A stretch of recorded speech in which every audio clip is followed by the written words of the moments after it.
What's going on, everybody? It's Cooper from the Backpins. It's a solo mission today. James's throat is just not cooperating, got a sore throat, so he's going to sit this one out, but we'll have a short episode for you today. Nothing too crazy, just going to talk a little bit about Thunder Days. I'm actually in Ridgedale, Missouri right now. I got here yesterday. We're not too far away from being ready to buck bulls on our end of it, so that's always a good deal. It's outdoor bull riding. I definitely enjoy it. That's kind of how everybody gets their start in the sport, is going to bull ridings that are outside, your local rodeo, bull ridings, practice pens, etc. So it's kind of fun to get back to your roots a little bit. With that being said, I think Thunder Days is going to be really dang good. I'm excited to be here and take it all in, and I hope you guys are excited to tune in on television if you're not going to attend in person. But we've got a lot to talk about, so let's grab them slides, boys, because we're coming at you from the back pins.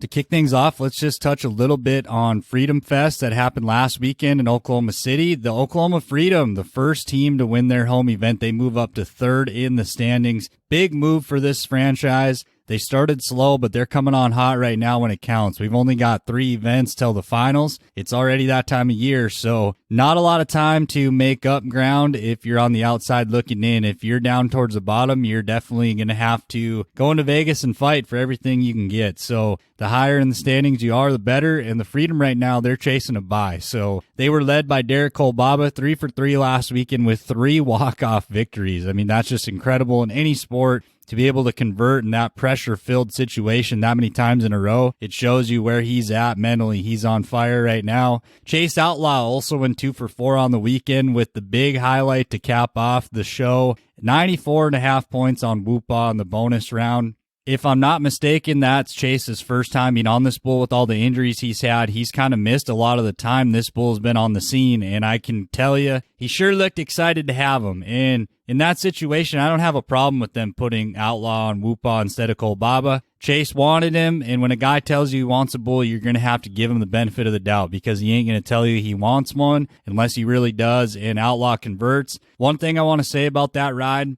you'll hear coaches or other riders say, be ready now, either way.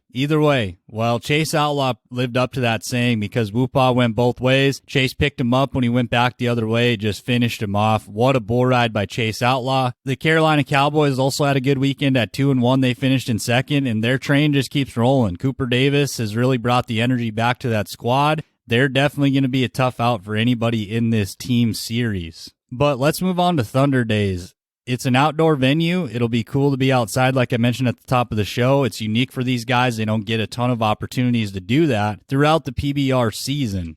I've never been down here in the Ozarks. I've seen the TV show Ozark, and it looks about the same. It's really cool down here. I'm glad I got to take it in, and I'm going to take in the bull riding this weekend. I'm excited for it, but with that said, let's talk about some of these matchups. In the first game of the night, the Nashville Stampede will take on the Oklahoma Freedom. It's kind of the tale of 2 teams here. The Nashville Stampede have started to kind of get a little success recently, but they're still in 8th place where the Freedom are shooting up those standings. Let's just talk about a couple matchups, one on each team. I'm not going to get too crazy into these matchups, but the first one I have for the Oklahoma Freedom, Briggs Madsen versus Midnight Flyer. This is a bull that comes from Gene Owen. He should fit right-handed guys really well. Briggs is a right-handed bull rider. He's also riding extremely well right now. I expect Briggs Madsen to ride this bull and be about 86 to 87 points on the upper end. Just a nice draw for guys at this level. And the matchup I'm looking forward to tomorrow night from the Nashville Stampede, Tiago Salgado versus Norse God. Justin McBride affectionately calls him Baby T. Baby T's got his hands full tomorrow. He's got a bull they can definitely be 90-plus on. There's been multiple 90-point scores put up on this bull. He got rode last weekend by Vitor Losnake. The biggest thing about this bull is he's shown me that he's smart. He went back the other way last week, and Losnake just rode him. Dead easy. Baby T's a left-handed bull rider, and he does tend to get along with bulls that go to the left. I expect him to knock this one dead while he's going to the left, but he has to be ready for that direction change. It's not a guarantee, but this bull has shown he's willing to do it, so you have to respect that for sure. I think this is going to be an interesting matchup, but I'm going to lean Oklahoma Freedom. They're just so hot right now, Nashville is still kind of figuring things out. I'm going to lean Freedom in that matchup. But let's take a break and talk about Rank Ride Fantasy for a second. If you enjoy what the PBR Team Series did, and especially the draft aspect of that, check out Rank Ride Fantasy. They let you put your general manager cap on, and you get to make those decisions that a general manager does week in, week out. I played the entire 2022 season, and it was a great time. It's a really good way to engage yourself with the bull riding that's happening. When you have something to cheer for or against, it really makes it more exciting to watch, especially when you pick a guy that goes 90-plus points.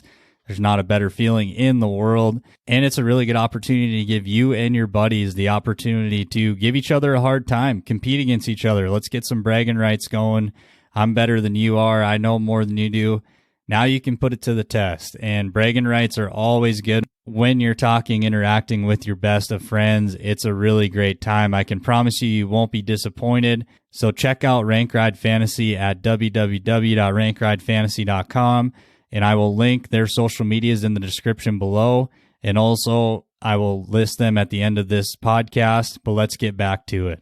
Moving on to the Texas Rattlers versus the Arizona Ridge Riders. This is another interesting matchup. The Rattlers have actually had two decent weekends back-to-back. They finished in 4th in Oklahoma City, which is pretty good for them in my opinion. This is a team, like I've said a million times, I don't think they're a strong title contender, but these guys do fight a little bit. They've got some fight in them, so it's fun to watch them compete, and in any singular matchup, they're definitely able to upset the better teams in this league. Every team can beat any team in this league. The bull draw makes such a difference that talent doesn't always win in this situation. But let's get down to a couple matchups I really like. The first one that jumped off the page, Arizona Ridge Riders, Luciano DeCastro is going to get on Big Black. If you're listening to this podcast, I'm pretty sure you know who Big Black is. He's a bull that's been around for a long time, KBRC Bucking Bulls. Big-time money bull. Left-handed bull riders love this bull. They've won a lot of money on him over the years, and I expect the same from DeCastro. He should ride this one pretty easily. Big Black's not a day off, but he's definitely lost a step from his prime. He's getting up there in age, but he's still a solid bull. Probably pushing 87, 88 on him. On his really good days, you can still be 90, but they're fewer and farther between right now. But DeCastro gets this one rode. And on the Rattlers side of it, Ednei Caminhas versus Mike's Motive of Blake Sharp Bucking Bulls. This should be an interesting matchup. This is a big test for Caminhas. At 47, he's ridden some really good bulls in this team series, but this one's got some gas. He could be pushing 90 with this one. Should be around to the right into his hand. I'm just not going to count the old guy out. He's shown me that this guy is incredible. He is a freak of nature, and I expect him to continue that trend. But let's move on to the Austin Gamblers versus the Kansas City Outlaws.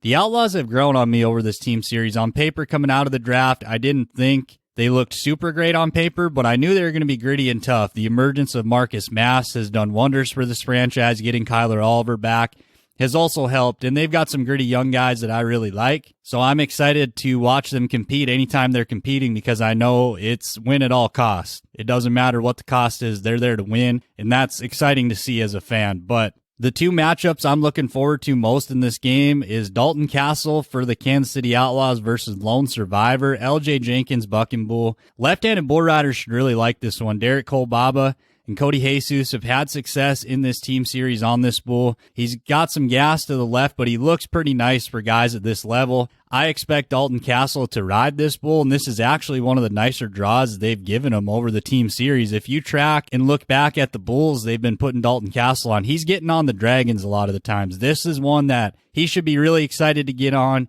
He can push that upper 80 to real low 90 threshold on this bull. I just don't see a scenario where we see Dalton Castle fall off of this one. This one should fit him like a glove. The second matchup in this matchup, the return of the GOAT, Jose Vitor Leme versus Shot in the Dark, Dallas Shot Bucking Bull. Derek Kolbaba was 90 and change on this bull last weekend, but this is a great matchup for Jose Vitor Leme. Coming off them sore ribs, so we don't know exactly how he's feeling, but we've seen this guy ride when the chips are down, and he seems to deliver all the time. This is an outstanding bull for him to kind of get back into the groove. He can push that 90-point threshold on him. But regardless, this should be just a nice one for Jose to get back into the rhythm of things and get geared up for that title push here in November. And the last matchup of the night, the Carolina Cowboys versus the home team Missouri Thunder. This is going to be an interesting matchup. The Thunder are banged up right now. doesn't look like they were going to have Colton Fritzland for tomorrow night for sure, but possibly the whole weekend. They've already lost Clayton Sellers. They've lost their top 2 draft picks, it looks like, for this weekend at least. I expect Fritzland to be back. I haven't heard what his injury was exactly, but he took a pretty good shot last weekend in Oklahoma. But the thing about this Thunder team, when you have a guy like Ross Coleman leading the charge, you're going to go in there and fight. You're going to do everything you can to win. And that's what this team is known for. They're really gritty, and it's fun to watch them. The Carolina Cowboys, what else can you say about them other than they're incredible? Super deep lineup, guys that can go 90 points, they've got it all. But the 2 matchups I'm excited to see in this game. For the Carolina Cowboys, Winston De Silva versus Bordress. This is a Geno and Bucking bull, big, black, scary-looking thing. This bull kind of stormed onto the scene in 2021, I believe it was, and they didn't ride him for a long time, and he finally did get rode, and I think this bull's changed a little bit. He's a little more rider-friendly than he used to be. He's not a day off, but if you listen to what Winston's teammates say about him, they like his toughness, grittiness, the cowboy way he goes about it. I think Winston's got a chance to ride this bull, and that could really springboard Carolina to a victory. On the flip side of that, for the Thunder, Andrew Alvidrez versus God Bless America. This is a bull from J.W. Hart. And as far as I know, under the team rules, JW is not allowed to haul bulls to the event. I don't believe any contractor is. They have to be leased out, basically. JW, Cord, guys like that are not allowed to haul their own bulls to the team event because they're coaches. But this is a JW Hart bull. He came on the scene last year. Lemme is the only guy to ride him. So this is not going to be a day off. But Andrew Alvidrez has done nothing but impress me this whole team series. Ross Coleman's dubbed him as Primo. He is a gritty, tough guy. He's riding a pretty high percentage of his bulls right now. I just can't bet against Alvidrez. He's going to come in there and compete and fight, and he is not going to quit till his head hits the ground. I'm excited to see what Andrew Alvidrez and the rest of the Thunder do during their homestand event. But I think that'll be about it for today. We wanted to keep it kind of short without James and just kind of touch on the event this weekend. I'm excited to take it all in person. It's going to be a cool backdrop, cool venue. Outdoor bull riding, it doesn't get much better than that. Plus, the weather down here stays pretty nice for longer than where I live, so I can't complain about that. But before we get out of here, don't be afraid to check out Rank Ride Fantasy. They've got some new stuff coming on their website when they drop that. It'll be exciting. Also, don't forget to check out Ultimate Bull Rider on social medias. I think you guys will like that as well. Don't be afraid to comment, like, rate the podcast. It does nothing but help us out. Give us feedback about what you'd like to hear, what we can do better, etc., all that stuff. But thanks for tuning in, guys. You guys have a great weekend. And until next time, come back and visit us again from the back pins.